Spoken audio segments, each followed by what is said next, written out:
Salut à toutes et à tous, on se retrouve aujourd'hui pour une toute nouvelle vidéo concernant un ouvrage technique qui permet de donner les compétences nécessaires pour les techniciens, les ingénieurs du son et toute personne qui souhaite se lancer dans la technique et comprendre la sonorisation.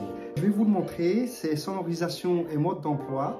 C'est un ouvrage que j'ai commandé en France via une société. Et celui-ci présente ce qu'on doit savoir sur la sonorisation, comment placer les enceintes, comment faire des calculs d'impédance, parce que quand on a plusieurs enceintes, on doit soit les coupler en parallèle ou en série. Ça, c'est très important de savoir comment on doit les coupler pour pouvoir déterminer aussi la puissance par rapport à l'amplificateur. Vous avez aussi le positionnement des enceintes. Lorsque vous mettez ces enceintes sur des pieds, eh bien, il faut savoir aussi bien les placer, bien les séparer, étudier comment vous allez pouvoir les mettre soit en retour de scène, soit en façade. Et c'est très important. Je remonte encore cet ouvrage qui est ici. On a aussi la perception du son. Il y a de la théorie ici, il y a des calculs. Ça s'appelle sonorisation et mode d'emploi.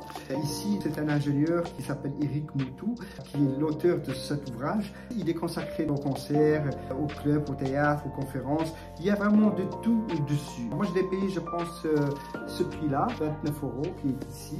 On a aussi dans cet ouvrage comment répartir la température du son, parce que ça, c'est important aussi.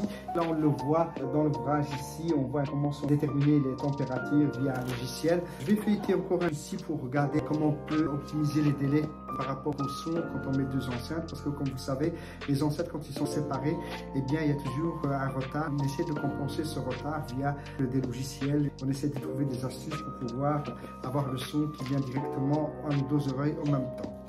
Je parcours encore ici. Qu'est-ce que je vois ici? Système gauche, système droite. Il y a des processeurs. On parle un petit peu comment on répartit le son quand on a des enceintes, comment on le voit ici sur les schémas. Je ne sais pas si vous voyez ça.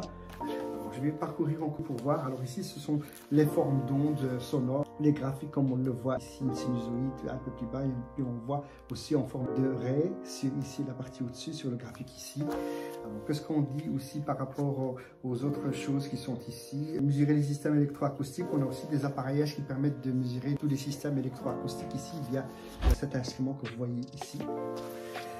Alors, je vais regarder encore autre chose ici. En tout cas, il y a aussi des logiciels, il y a tout ce qu'il faut pour bien tout comprendre. Après, on a aussi les câbles, la puissance pour les haut-parleurs, faire des bons choix.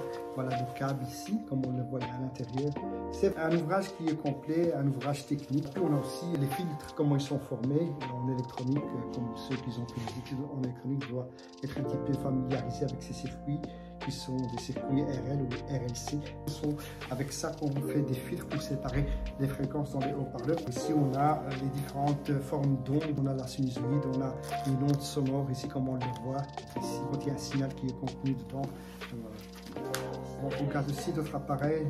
Et puis, on peut aussi avoir des applications pour contrôler le son. On le voit ici, il y a des applications. Vous pouvez tourner ici tous les systèmes qui existent sur le marché, les systèmes qui sont performants.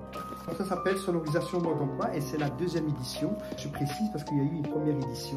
Ça, c'est la deuxième édition.